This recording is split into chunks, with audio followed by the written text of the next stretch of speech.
I'm here today, obviously, with other members of the Sci-Fi Consortium. My name is Joanna Walker. I work for the University of Southampton, who are a partner in the consortium, along with the City of Delft, and we have Hester Torn and Fons here today. They will be able to answer any questions specifically about challenges regarding Delft. Mechelen is the lead partner in Sci-Fi, and we have Dimitri van Balen here as well. At the end, when I've talked about the kind of generic information about applying for Sci-Fi, you will have the opportunity to ask all these people any specific questions about their challenges. From Bruges, we have a whole range of experts on their challenges, along with Evelyn, who is leading on their side. And we also have other representatives of Sci-Fi here today if you have any questions, which again, you'll be welcome to ask at the end. So the other partners along with those cities, Saint-Quentin is our final city, Faubourg Numérique, Cambridge Clean Tech, which of course you're familiar with because Anthony just spoke, and Agoria. So the purpose of this call today is to discuss the application for the challenges that will lead to an accelerator for mid-sized cities and SMEs, businesses, to co-create practical, sustainable solutions for city challenges based on the use of open and shared data. It's funded by Interreg 2Cs, and this is the second of two calls. So we have the first challenges have already been addressed, and there will be, in fullness of time, hopefully quite soon, we will also be able to see the results of that, and so share that with you for more information. So we're really in the last 3 weeks of this call being open. It's been open from July the 1st. We've had 9 separate smart city challenges. There's an online application. It's through F6S, which I know many of you will already be familiar with. There is the application form, which you can see online, so you have a good opportunity to understand think about what you'd like to write in there before you actually fill it in. We also show you what we're looking for, and so all the application forms, when the closing date of October 1st comes around, all the application forms are reviewed by multiple reviewers, and from this we shortlist the companies that we want to interview for further information, and that interview is remote. It takes place with representatives of the appropriate city that is hosting the challenge, and also business and technical experts. The experimentation period, that's the acceleration period, is for 6 months, and we, as well as the support from the cities and addressing the challenges and the possibility to develop new products, there is up to €10,000 of financing to develop the product or service, the minimum viable product, the proof of concept, whatever is being worked on during that period. So now we come to the challenges. I'm going to go through them all quickly, and so if we could save any questions about specific challenges at the end. I know that if you have any questions specifically about the Bruges mobility challenge, we would need to take those questions first for availability of our expert. So the challenges, the 9 challenges altogether, we have one addressing sustainable commuting to industrial areas, another on understanding housing stock and the impact of mobility on housing markets, optimizing pedestrian flow through open data, improving access to shared and sustainable transport for excluded groups, so those are groups living in more deprived areas and the elderly, developing sustainable multimodal transport for short journeys, that's of 7 kilometres and less, improving bicycle flows through the city, improving access and parking within the city, improving cleanliness facilities, so a waste management challenge there, and optimising the movement of local authority vehicles, which again would start with waste management vehicles, but the idea would be to develop something that could address a wider range of vehicles. So the open call process as you can see from this, the first 6 months of this has been done. That's while we, the cities and the consortia partners, we consulted citizens, we consulted experts, we consulted the governments, the local governments, to decide what the most important challenges were that we felt could be addressed with data, that we had sufficient data available for. The challenges are now open for the 3-month period. From the 1st of October, when the challenges close, we will have a 3-month selection period. And as I've already mentioned, that first has a review process of your application forms, then remote interviews for the shortlisted companies. Though we also in this period will obviously necessarily do our due diligence, sign contracts with you. And those get signed directly with the city that you're working with.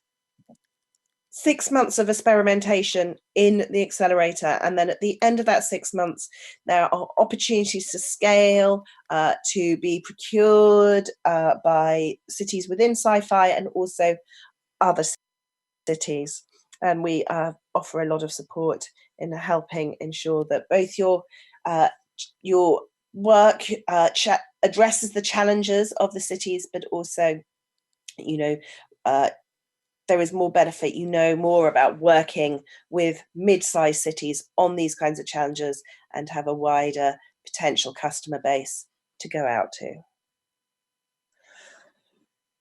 So more on that. Obviously, we offer up to €10,000 to support the pilot, proof of concept or minimum viable product. There is this full solution implementation opportunity for successful pilots. This is not a guarantee. This is merely kind of the result of successfully working with the city or developing a product that other cities are interested in. It's a full co-creation experience with access to and support from the cities and the stakeholders. There's a 6-month business accelerator. We provide training, advice, mentoring, webinars, especially on issues such as GDP, data privacy, and other important key aspects of working with data. Dissemination opportunities amongst peers and cities. For instance,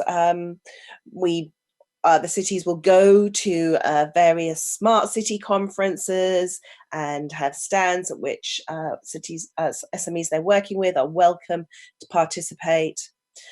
The introduction to other cities, investors and mentors, access to hardware and equipment, and of course, most importantly, access to the data. Although this is an open data project, we acknowledge that not all the important data that you might want to work with is currently open, and so we're very open to initially sharing data, which we can then open later.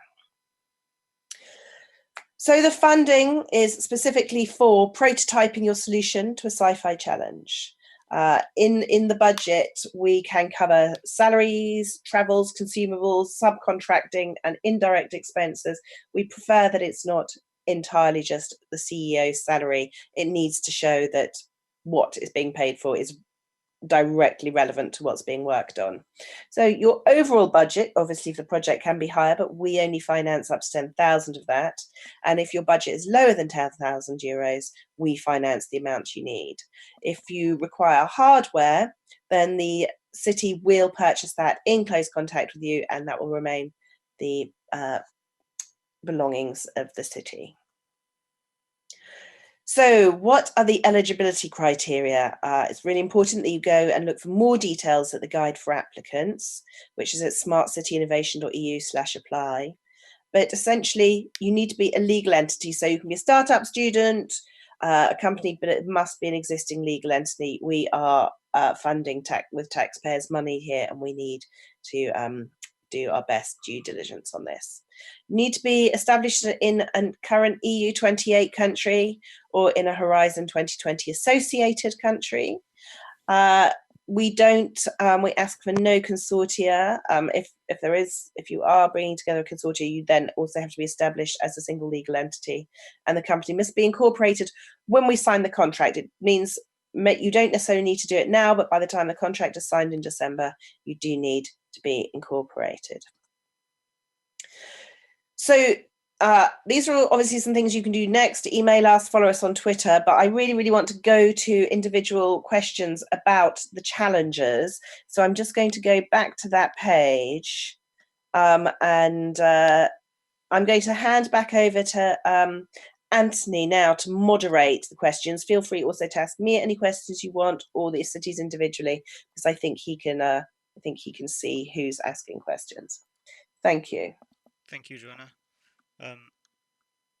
Yeah, so we've got quite a lot of questions, and Hester, Fons, and Alexander have started replying to them directly in the chat. Oh, Alexander's here. Great. Yeah, he's in the chat. Yeah. So if you have any more questions, I see a lot of questions about the parking challenge. Alexander is already asking them, answering them in the. Okay, maybe in that case, Anthony, for the purpose of the webinar and for people who are going to watch this after, not live, you could read some of them out and then read the answers out, because I don't think it'll be so easy to capture the chat later. Yeah. So, for example, Alexander is saying that one may parking of 84 places and some streets around this main parking. And the kind of data they have available for the parking challenge is cartography, numbers of places, and obviously they have other data available on demand. So if there's any specific need for people to want to apply to the challenge, they have more available data on demand. They need to directly see that with the city of Saint-Quentin. And if you want to talk to Alexander for any questions on the parking challenge or ashtray challenge or the cleanliness challenge, you can send an email to Alexandre, so ALEXANDRE .Chafotte CHAFFOTTE at saint-quentin.fr. I know that Bruges are limited on time, that they can answer any questions about their transport questions. Do we have any on that challenge? I'm trying to go back to the transport questions. So this is specifically the multimodal transport for short journeys. So I've got a general question here from Anu Antila asking if there's already any mobile app being widely used by the target audience of each mobility challenge. So maybe Bruges could, the mobility experts could answer that question. Yes, hi, this is Evelyn. No, my colleague is just replying that there's no specific app already deployed here in Bruges. Okay, thank you.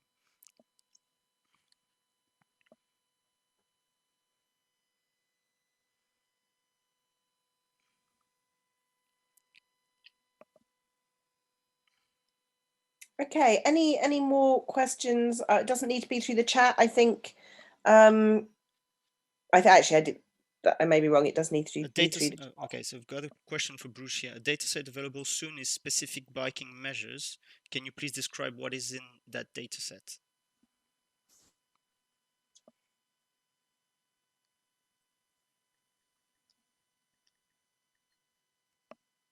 Evelyn, did you get that question?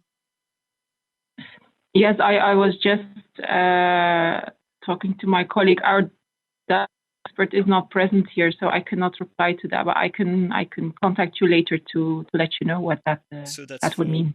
Mike Manship, and I know Mike, so we can be in contact with Mike. Another question for Bruce. J.D. Gupta is asking if you can pay for the vehicles like e-bikes, bikes, scooters, etc.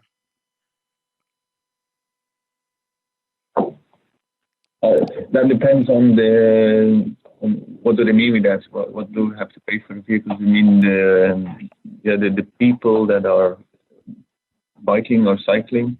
Do we need to pay their bikes, or is it something else? Because I don't understand the question really good. So well, there's, I mean, if I can answer in a general way, there's extra budget available for material. So the city can buy extra material for the pilot. Of course, it cannot be like €1 million. But if there's any need for extra materials like sensors for a pilot or anything or any other thing for mobility, there's extra budget for that, but the city will remain owner of the material. Gary Barnett here is asking if it's possible to apply to multiple projects. So the answer is yes, you can, as long as you do one application per challenge.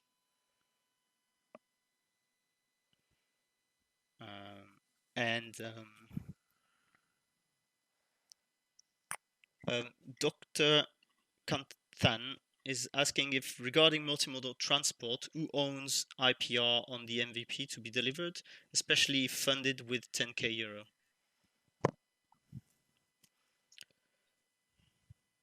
Sorry, could you repeat that one, Anthony? So, for the multimodal transport, who owns IPR on the MVP to be delivered, especially if funded with 10k euro? So the foreground IPR, i.e. what's created by the SME, by the company, remains with the company. The data, however created, remains with the city.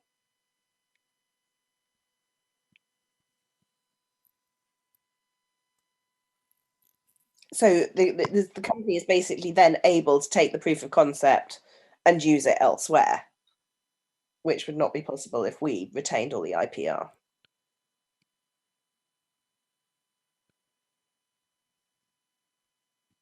Does that help? Yes. Denis de Rea, sorry for the pronunciation, has got a question for Bruges.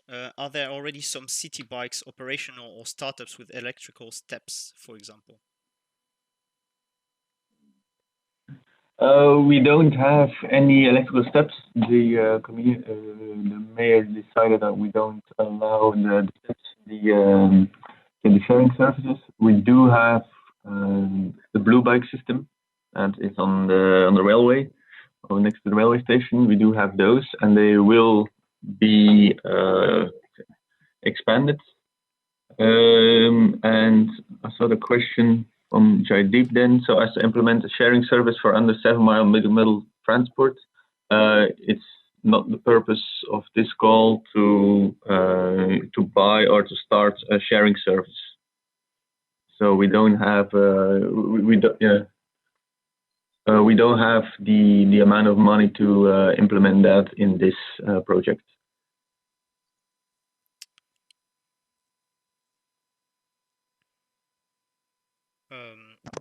Is there mapping data available on where the assets are situated and therefore available for optimized pickup routing? So that's a question for Alexander Arthur.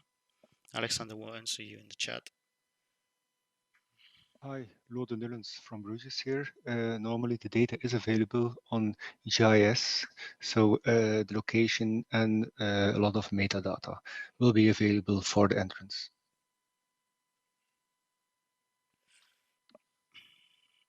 Okay, thank you. Fons, there's a question for you here from Aparna Garg. Are you open to CCTV? Yeah, thank you for the question. I was just thinking about it because using CCTV is a political decision.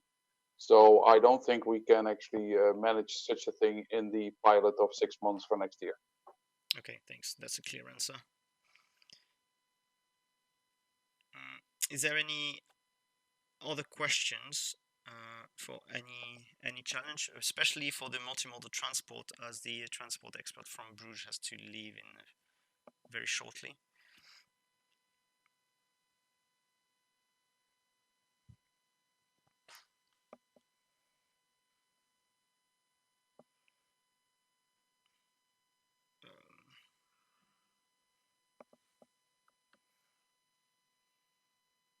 Okay, anyway, if you have any questions or anything we didn't get a chance to answer today, you can send an email to hello@smartcityinnovation.eu. Okay, Jaydeep Gupta is asking if we were start a service with Bruges, then would Bruges be open to pay for the bikes and other vehicles for shared service? Of course, considering that the costs are very affordable. It's for us. It's not possible to answer that question because it depends on the amount of bikes, of course, and the costs. But we already did a study on sharing services, shared bike systems, and Bruges is a little bit too small to have a successful or a system that breaks and that has break even for shared bikes. So I don't think we would be inclined to allow those say the shared bike systems, and even less to pay for those.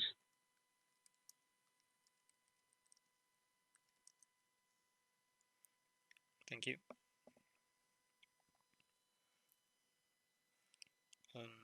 Any further question for Bruges here?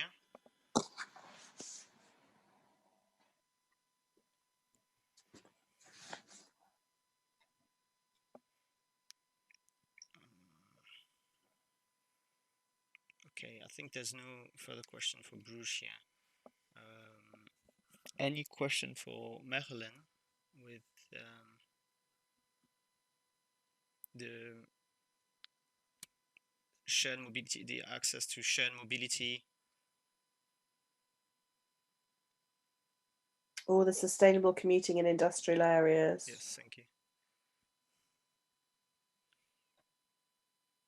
Okay, I've got a general question on the application form here. How important is it to demonstrate interoperability of existing datasets with proposed solution for the challenges?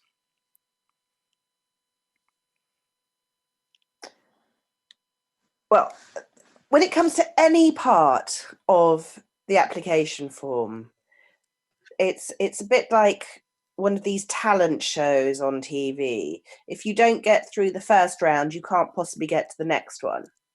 So what you've got to bear in mind is that we can only interview the companies who did really great applications and looked really good at application stage.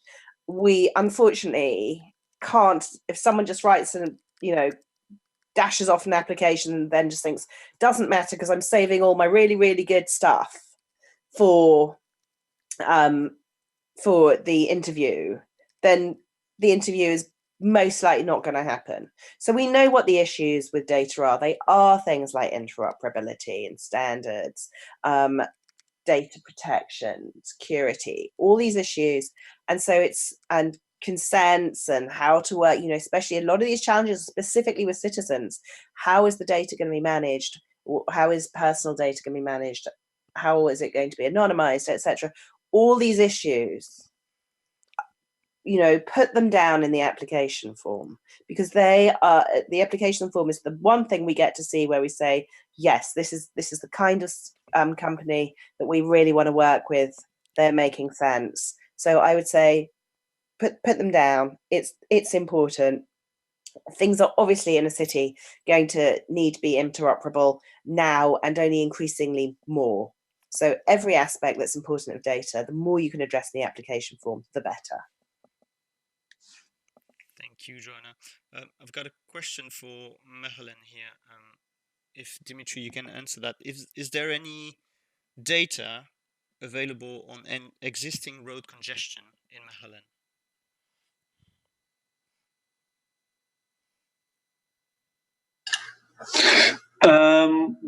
We have a couple of ANPR cameras within the city. However, they are managed by the police department, and we're working now through the process of the whole GDPR question to see whether we are able to gather some information from their network regarding road congestions, etc. But for the moment, we're not able to provide them as of yet.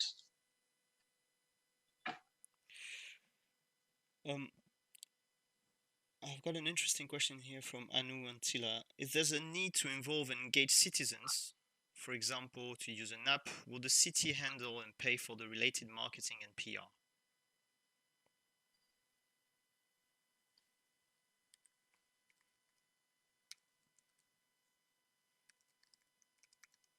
Who's taking that question? Yes, Fons here. I regard that as actually like the investment in certain hardware in a reasonable mode for this proof of concept. So if it is necessary to do some investments in that area inside the challenge, that could be considered by the city. The cost could be by the city. I would like to add for Bruges as well that we have our own departments working on citizen participation and communication, and that for the first pilot, that was a positive experience in order to reach the target groups as well. So we have some own people available to work on that, so we can play a role in that as well. Thank you.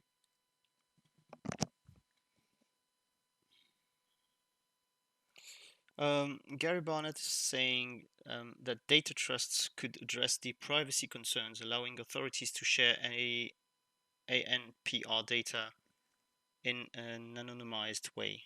Can the universities provide access to students for internship and facilities? Example, 3D printers.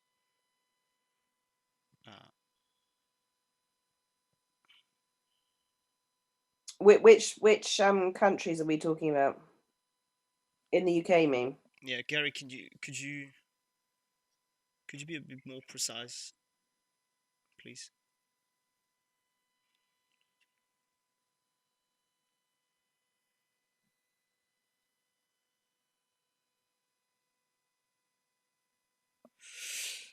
I'm not sure we can answer this question, but Berkey, sorry for the pronunciation, would love to know the estimated IT budget of all cities in order to create and propose more specific projects. Is that a question we can answer? I'm not entirely sure it's going to be super helpful even if we could answer it. The way the application form works is we take each project on its merits, as opposed to, so we can fund that up to €10,000. The actual size of the project is the size of the project. It's not going to be based on the IT department whether we can afford, I'm just not sure how that would affect the application, really.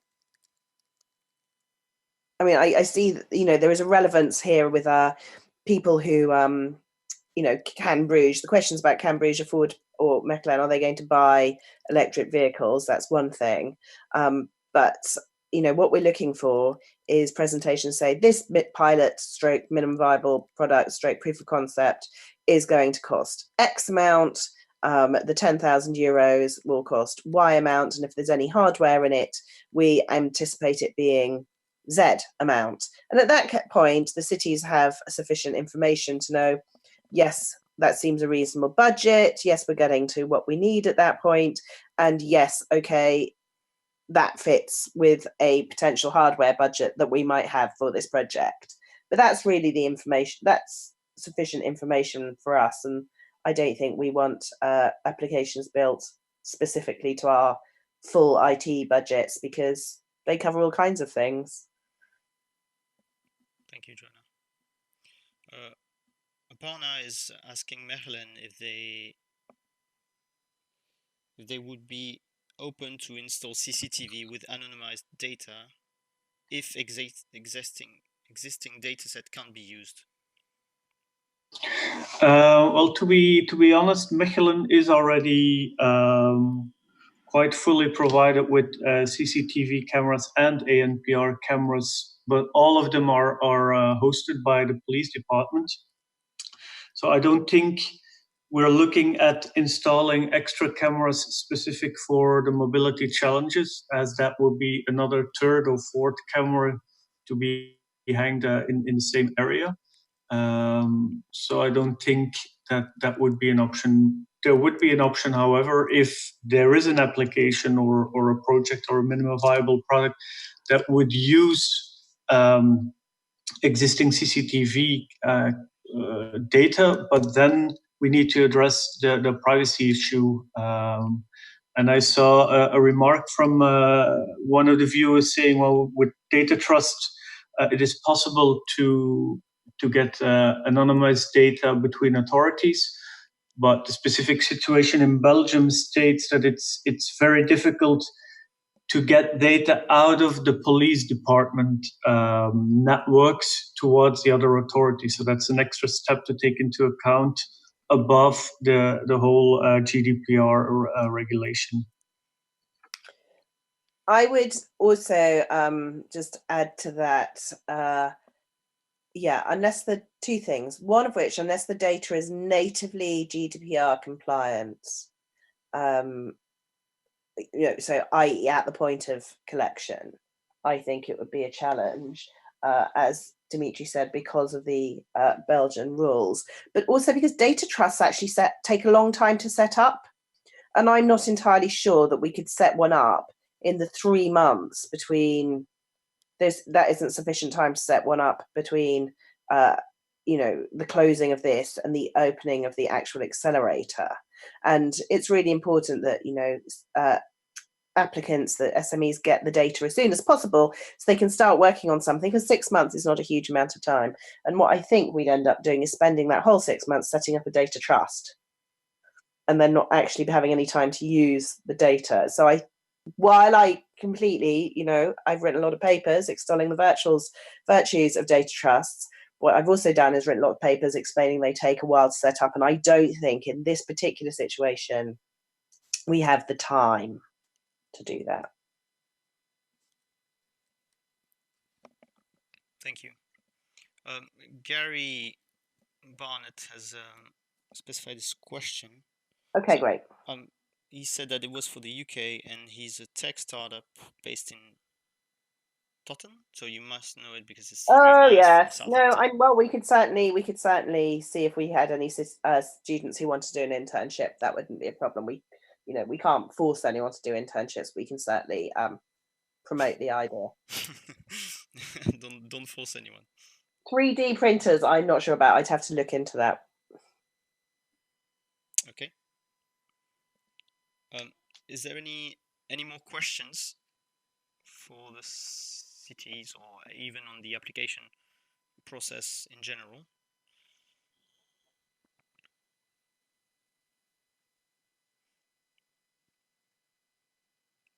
Well, Joanna, while I'm scanning through the questions, could you just repeat once more the deadlines, and if they need any information, they can send an email to hello. Yes. So let me just, I think what's really important here is the deadline is, I think, lunchtime on the 1st of October. I know, I work in academia. I know what the temptation is with deadlines to do it right at the last minute. We are not responsible for any problems with F6S that they might have for the availability of their site. We commit to trying to keep it, make it as available as possible, but we're not fundamentally in control of it. We can't answer questions at the last minute because we may not be able to commit to getting back. We may be doing something else at that point. We commit to a 24-hour turnaround, not a 24-minute turnaround. So I'd really, really, really encourage you to get the application in with, at least a day to spare. But get it in as soon as possible in case there are any issues. You have no idea of the, people come to us and say, well, at the last moment, my dog jumped on my laptop and I didn't know whether it had sent or not. All kinds of things. Don't allow yourself to be that person, would be what I would say. If you do have any questions, email us at hello@smartcityinnovation.eu. You can follow us on Twitter. But I do encourage you to go to the application form if you're interested as soon as possible. You may want to ask more questions specifically about how some part of the application form is relevant specifically to the challenge you're addressing. Give yourself plenty of time to ask those questions.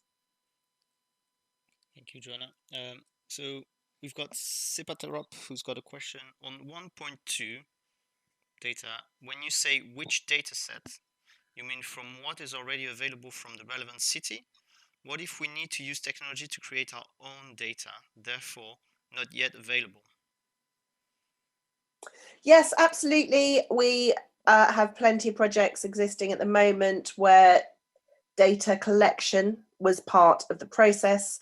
Obviously, that's a separate agreement, and that can be, as long as you indicate that in the application, that'll give us plenty of time to ask about it and establish what needs to happen going forward. But yeah, that's absolutely fine. What we don't want to see is any application that just uses collected data and none of the existing open data or existing data of the city. We'd like to see a combination of both at the least. Thank you.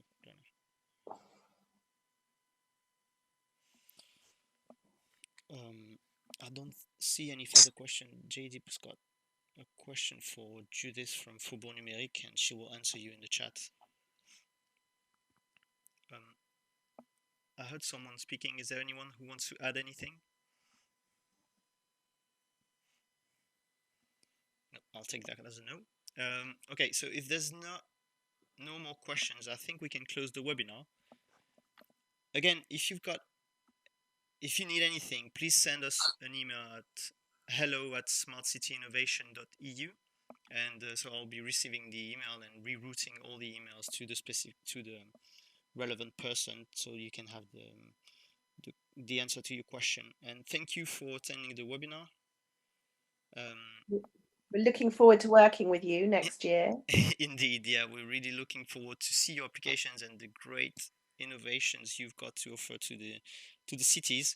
Again, deadline is on the 1st of October, and please do not hesitate to contact us if you need anything. And again, sorry for the delay at the beginning of the stream. It was a bit difficult to set up everything as YouTube has disconnected Hangout. Thank you, everyone, and have a good day and a good weekend. And thank you very much.